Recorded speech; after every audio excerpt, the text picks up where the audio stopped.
Doctor ortho Ayurvedic oil और capsule, अब दर्द भी घुटने टेकेगा। अमेरिका ने जंग खत्म करने रखी 5 बड़ी शर्तें। ईरान को मुआवजा नहीं मिलेगा। अनरीच्ड यूरेनियम सौंपने समेत संपत्ति वापसी पर भी शर्त।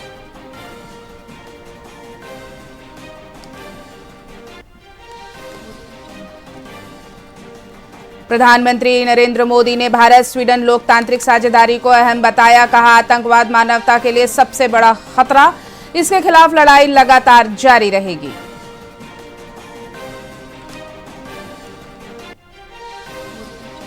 नीट पेपर लीक में बड़ा खुलासा। एनटी अफसर और ब्यूटिशियन कनेक्शन पर सीबीआई के सबूत। दोनों सेट लीक होने की आशंका गहराई।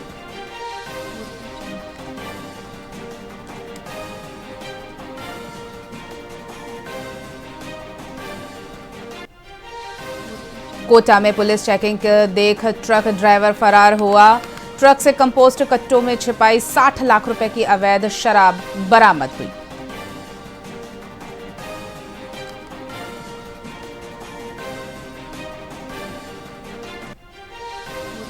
और राजस्थान के 19 जिलों में हीट वेव अलर्ट जारी। दिन के साथ रातें भी गर्म। लू से बचने पशुओं पर पानी की बौछारें डाली जा रही।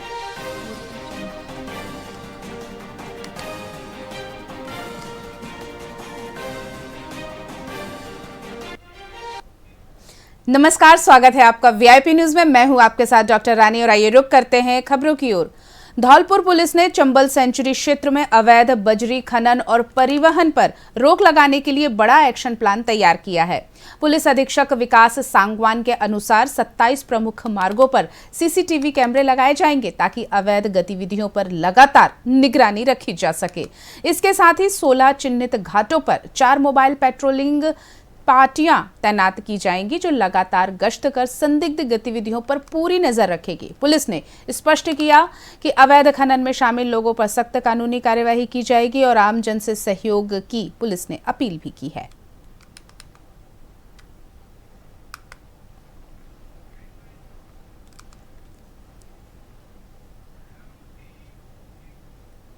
धौलपुर में जीवन रक्षा सड़क सुरक्षा अभियान के तहत तुलसीवन रोड पर जागरूकता अभियान आयोजित किया गया। पुलिस ने कम्युनिटी पुलिसिंग के तहत 44 हेलमेट भी वितरित किए और लोगों को यातायात नियमों की जानकारी भी दी। अधिकारियों ने वाहन चालकों को हेलमेट पहनने का संकल्प भी दिलाया। अभियान के दौरान नाकाबंदी कर नियमों का पालन सुनिश्चित भी करा गया। कार्यक्रम में यूथ सीएलजी सदस्यों को टी शर्ट और कैप देकर प्रोत्साहित किया गया। पुलिस ने आमजन से सड़क सुरक्षा नियमों का पालन करने की अपील की है।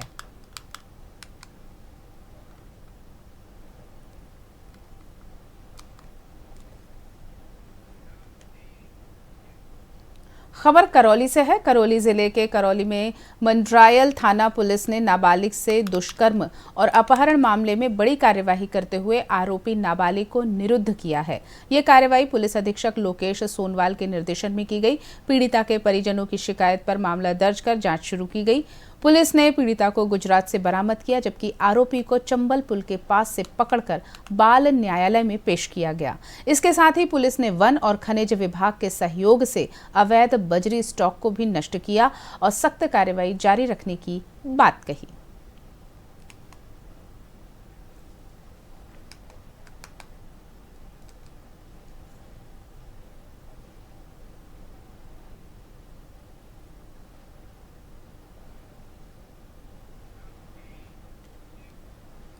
रैणी खेड़ा मंगल सिंह गांव निवासी सोहनलाल बैरवा ने सड़क हादसे के करीब 1.25 महीने बाद उपचार के दौरान दम तोड़ दिया। 1.5 माह पूर्व मंडावर से लौटते समय एक स्पीड ब्रेकर पर गलत साइड से आई तेज रफ्तार कार ने उनकी बाइक को टक्कर मार दी थी।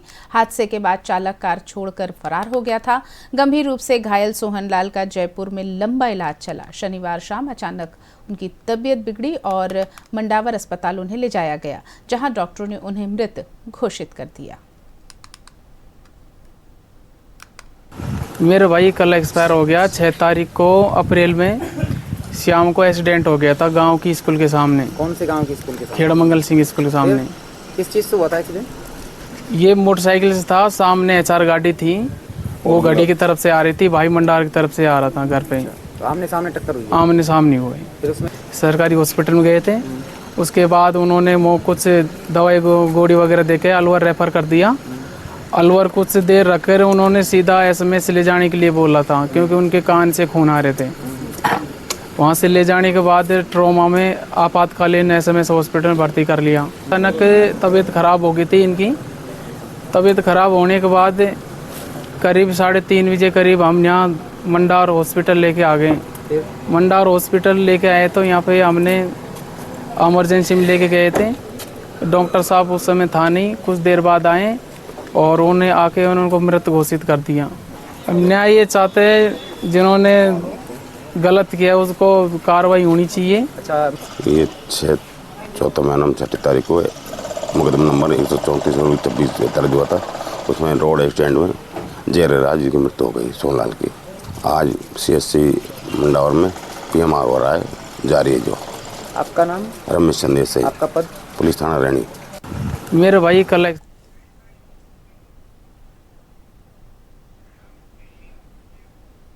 बीकानेर पहुंचे केंद्रीय कानून मंत्री अर्जुन राम मेघवाल ने भाजपा के प्रशिक्षण वर्ग को पार्टी की रीति नीति और विकसित भारत के संकल्प के लिए बेहद उपयोगी बताया। उन्होंने कहा कि वरिष्ठता के बावजूद हर कार्यकर्ता को इसमें शामिल होना पड़ता है। विपक्ष पर निशाना साधते हुए मेघवाल ने कहा कि कुछ नेता सिर्फ मीडिया में बने रहने के लिए बयानबाजी करते हैं। अर्थव्यवस्था के मोर्चों पर भारत को चौथी बड़ी ताकत बताते हुए उन्होंने राहुल गांधी और मल्लिकार्जुन खड़गे की आलोचनाओं को पूरी तरह खारिज कर दिया। देखिए, भारतीय जनता पार्टी की रीति नीति के साथ हमारे प्रशिक्षण वर्ग जुड़ा रहता है। कितना ही सीनियर कार्यकर्ता क्यों न हो, उसको प्रशिक्षण वर्ग में उपस्थित होना पड़ता है। हम MP के नाते भी प्रशिक्षण वर्ग में जाते हैं, हमने देखा है, और हम मंत्री के नाते भी प्रशिक्षण वर्ग में जाते हैं। और आज मैं बीकानेर शहर का जो हमारे प्रशिक्षण वर्ग है, उसमें मैं गंगा शहर मंडल का आदमी हूँ, कार्यकर्ता, उसके नाते प्रशिक्षण वर्ग में हूँ मैं। देखिए, भारत की जनगणना 2027 के पहले चरण का काम करौली ग्रामीण क्षेत्र में शुरू हो गया है। चार्ज अधिकारी बलबीर सिंह और प्रशिक्षण प्रभारी शिवराज सिंह ने बताया कि 60 सुपरवाइजर्स ने 358 प्रगणकों को जनगणना किट बांटी। प्रगणकों ने 16 मई से क्षेत्रों में जाकर नजरी नक्शा बनाने का कार्य शुरू कर दिया है। ये जनगणना पूरी तरह डिजिटल होगी, जिसमें प्रगणक HLO ऐप के जरिए मकान सूचीकरण के तहत जनता से 34 सवाल पूछकर डेटा जुटाएंगे। इस दौरान कई जनगणना कर्मी भी मौजूद रहे।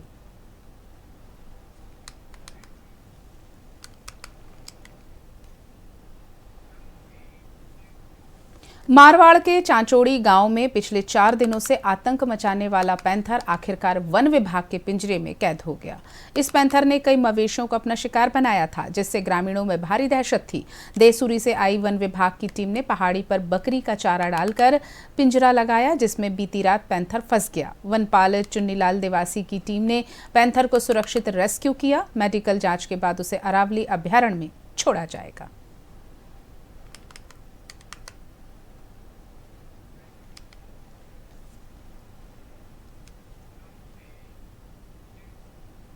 मारवाड़ जंक्शन के ऐतिहासिक आउवा गांव स्थित शनि मंदिर में 2 दिवसीय शनि जयंती महोत्सव का समापन हुआ।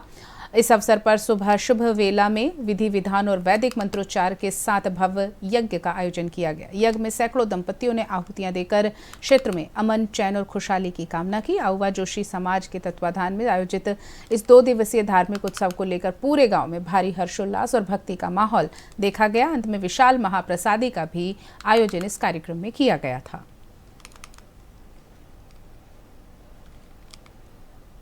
खबर अलवर से है। राजगढ़ के दौलतपुरा में 11,000 kV की विद्युत लाइन से करंट लगने के कारण राजू बैरवा की एक गर्भवती भैंस की मौत हो गई। इस घटना से गुस्साए ग्रामीणों ने राजगढ़ टहला मार्ग पर झाड़ियां रखकर सड़क जाम कर दी। जाम की सूचना मिलते ही टहला तहसीलदार प्रवीण चौधरी और पुलिस बल तुरंत मौके पर पहुंच गए। अधिकारियों ने आक्रोशित ग्रामीणों को उचित कार्यवाही का आश्वासन देकर समझा बुझाकर करीब आधे घंटे बाद जाम खुलवाया।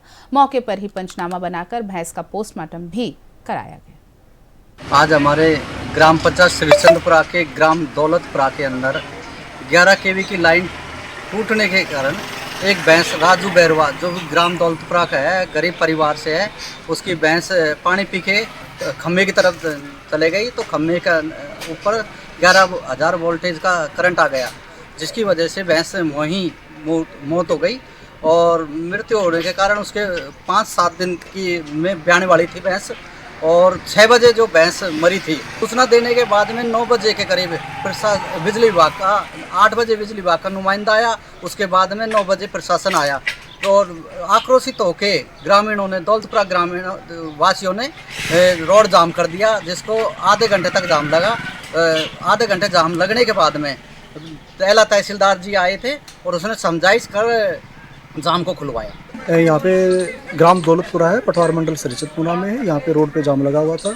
जैसे ही सूचना प्राप्त हुई हम यहाँ मौके पहुँचे तो गांव वालों का ये था कि भी एक इसका 11,000 kV की वोल्टेज लाइन से ये तार गिरने से यहाँ पे भैंस की मौत हो गई है।